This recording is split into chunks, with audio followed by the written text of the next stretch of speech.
Do you remember what a classic spooky October looked like? Carving pumpkins, trick-or-treating, and wearing scary costumes are some of the time-honored traditions of Halloween.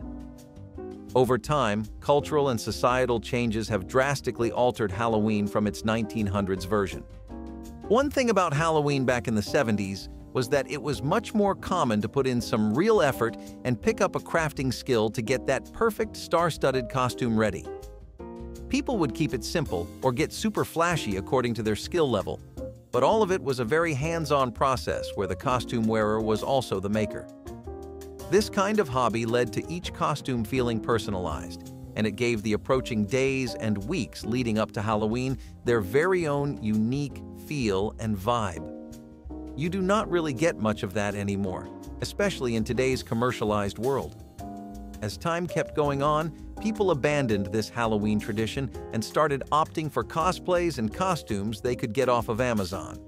Now that everything is a click away and is also professional-grade material with a proper look to it, there seems to be less incentive to crafting your own set.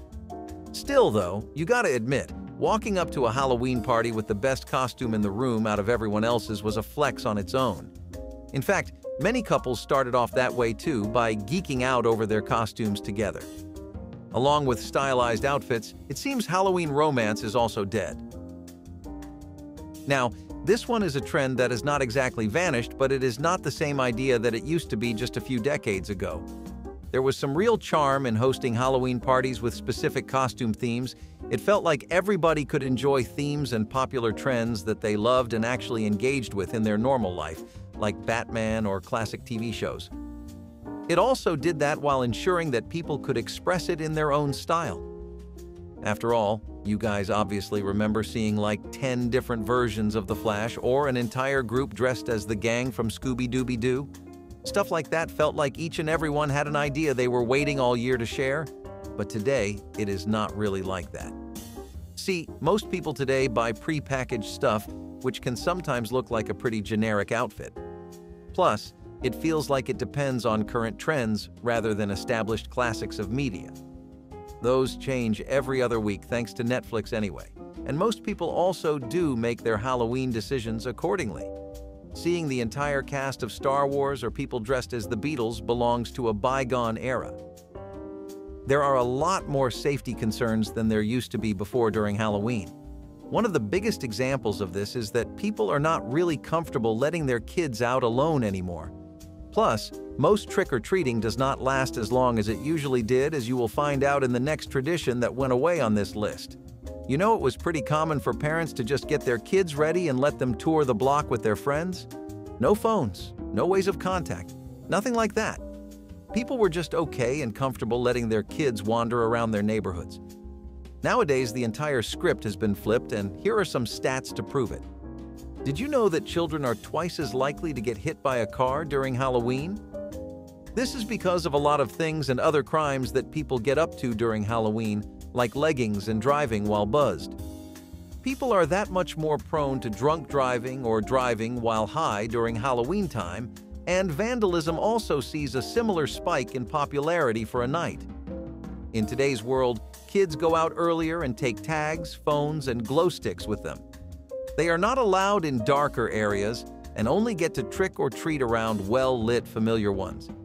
It kind of hurts to see Halloween get limited like this, don't you think? Another thing that is extremely different and pretty noticeable too is how trick or treating is awfully shorter nowadays.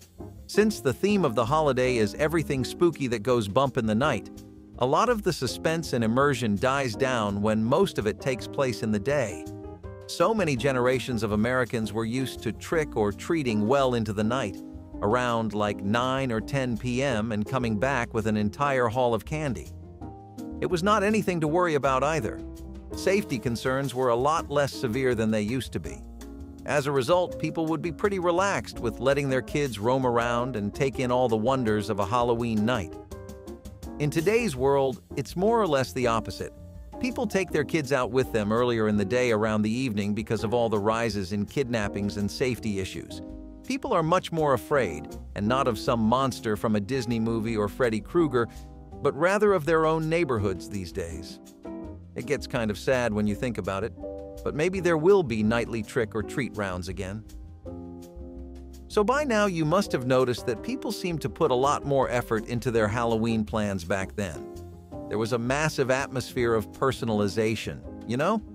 Everything you saw, got, or interacted with was either handmade or very intentionally put together. Today's Halloweens do not really reflect that, and a lot of that customized charm of Halloween has disappeared. This is because people don't really make their own stuff anymore, and we do not mean just the costumes. A lot of the treats given out during trick-or-treating were often homemade cookies or caramel apples. It is so much easier nowadays to just get a box of candy DoorDash to you immediately or to do all your Halloween shopping at the grocery store. Sure, that is one pretty efficient way to do it and you get a lot more variety, but the entire bonding aspect of Halloween sort of disappears when you turn it into just a shopping trip. After all, half the fun was in the preparation, right? By now you might have noticed that not only is the spirit of Halloween a little damper than it used to be, but people are also lazier too. It is not just worries about safety that are keeping more people at home and leading them to spending less time on the streets. Community participation has seen quite the downfall in recent years, and it is a mix of both of these causes. Back in the 1970s, people used to host all kinds of community events, and entire families and neighborhoods would get involved and set the mood across the street for a grand Halloween night. Nowadays, it feels more like a 2-3 hour thing that people go to if their community is even doing anything. And if not, then it is the usual evening trick or treating. Things like trunk or treating have actually become really popular too, both because people think it is a lot easier than walking the whole area with your child and safer too. People hand out candy and set up games in the trunks of their cars, gathering at an agreed-upon parking lot. Then they just host sort of like a book fair, minus the books, but that is the general vibe they put out. It does not really feel like a con or a Halloween party or a themed event, but it has become one of the most common Halloween activities for communities today. What do you think? Would you ever be up for some trunk or treating? It is not all doom and gloom, as here is one thing that has changed for the better throughout the years. Our Halloween decorations today blow the ones from the past right out of the water. It is insanely amazing to see how much people can do with Halloween setups and decor nowadays, as before it was one generic look spread over all of America. You had your skeleton curtains, the occasional diffuser spraying mist and oil lamps, pumpkins, that kind of thing. Now you have all kinds of smoke setups, flashy lights, extensive interior design and decor, literally the whole 9 yards and every bit of the back of the house too. Whatever their space was, whether it was an apartment or a dreamy 2-story house with a white picket fence, people make the best and most creative use of it today. Glamorous designs like the ones of 2024 were a lot less accessible back then, and there wasn't as strong a market. We, for one, are pretty happy to see the aesthetic improvements. This trend actually continues far past just basic decorations. Remember those haunted houses that were only ever nice as a child, when you had all the imagination in the world to make things more exciting? Yeah, those got old fast, which explains why they did not last too long. Today, a haunted house looks 1,000 times different, as if it is completely from a different world. The best part about it is how there are entire businesses that will just do this for you. And if you know even a little bit of tech and setup basics, then you can DIY it yourself. At least that aspect has not changed between the 70s and now, but let's see what haunted houses today offer that they did not back then. So you get special effects, unique lighting, advanced technology, and usually much better and more elaborate layouts. This adds a lot more to the experience and actually turns it into something that people want to spend time wandering around in, rather than just a quick pit stop on the Halloween's Greatest Hits bus tour. So speaking of the 70s, you might have noticed that there is one key difference between then and now that stands out above others. That is how commercialized Halloween has become recently, and how this did not used to be the case at all. Back then, Halloween was a lot less mainstream, and there were not a lot of services, deals, bundles, or special promotions and businesses that would cater to Halloween-specific products or services. That could not be further from the truth today, as people now regularly hire entire teams if they can to set up a proper Halloween party, or at the very least, even the basic stuff they can purchase is on another level. People can get entire LED lighting strips that help decorate a house and turn it into something that looks like a cross between an EDM rave and a traditional Halloween party. So on all ends of the spectrum, the commercialization of Halloween has helped a lot. It has become a massive retail sensation, and a lot of business activity hinges on making October 31st as much of a moneymaker as it can be. Social media has become a lot more of a driving factor in making Halloween such a commercial success, and technology overall continues to make things a lot more exciting each year. See, back then there were lesser people doing Halloween costumes, which is why the ones you did see had a lot of thought put into them. It was a quality over quantity situation, but in recent years, ever since 2005, even social media has become such a popular library of Halloween ideas, and apps like TikTok and Instagram only make this truer. People can easily get incredible ideas that connect with them, or just look insanely cool and fit their idea of a good Halloween costume from short 2-second reels on Instagram. Videos and content creators on TikTok specialize in Halloween costume content, and all kinds of people and cosplayers share their ideas regularly. They get content, impressions, and engagement, and we get to look cooler than we could have if we were thinking of everything on our own. Sounds like a pretty good win-win, right? You might be starting to see that not every change in Halloween has been for the worse, and a lot of changes have actually helped make it better. When we talked about how people had specific themes, you might have noticed that some of those names were pretty generic. Like, yes, we do love Batman and Kal-El, Peter Parker and Hal Jordan, Wonder Woman and Storm, all the big names that you can recognize. However, we have also had more than our fair share of them sometimes.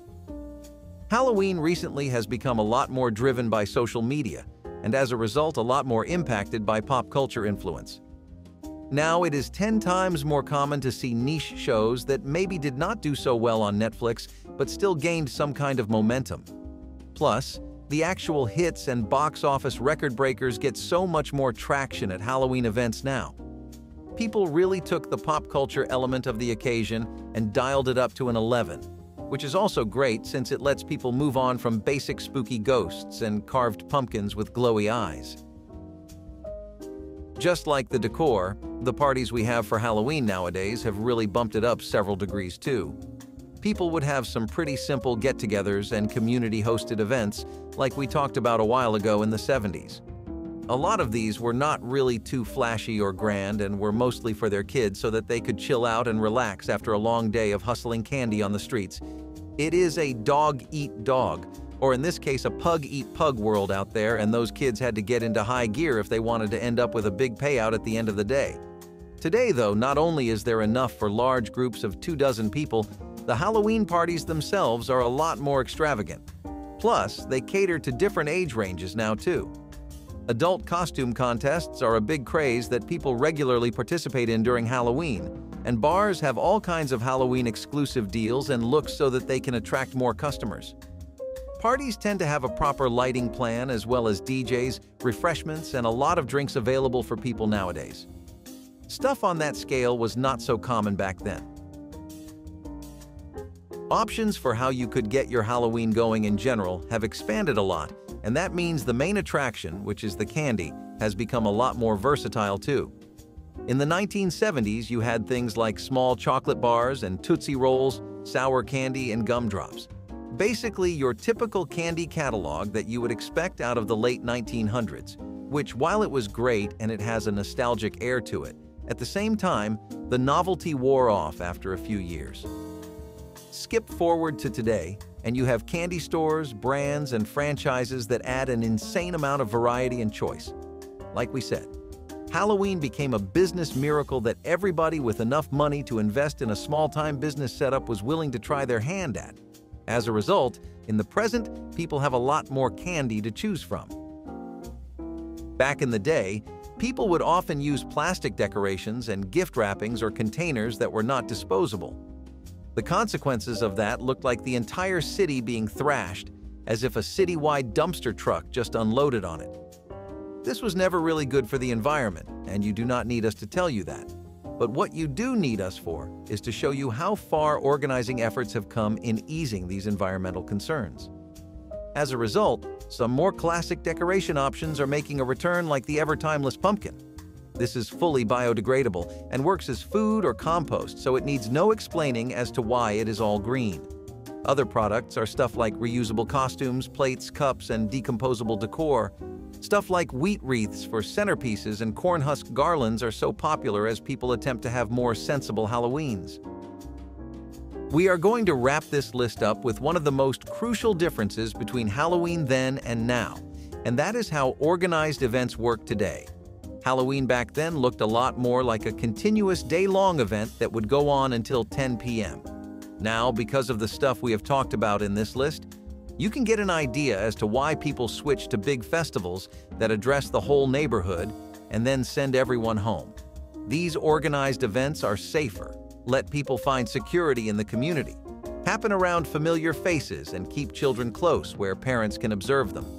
Things like mail trick or treating or trunk or treating as a result have seen a big spike in popularity. So Halloween overall has become less of a constant day-long thing and more of a big bang type of event, with Halloween festivals popping up all over. That was our fun roundup of our nostalgic memories of 15 Halloween traditions that are gone forever. Like, subscribe and let's keep these memories alive.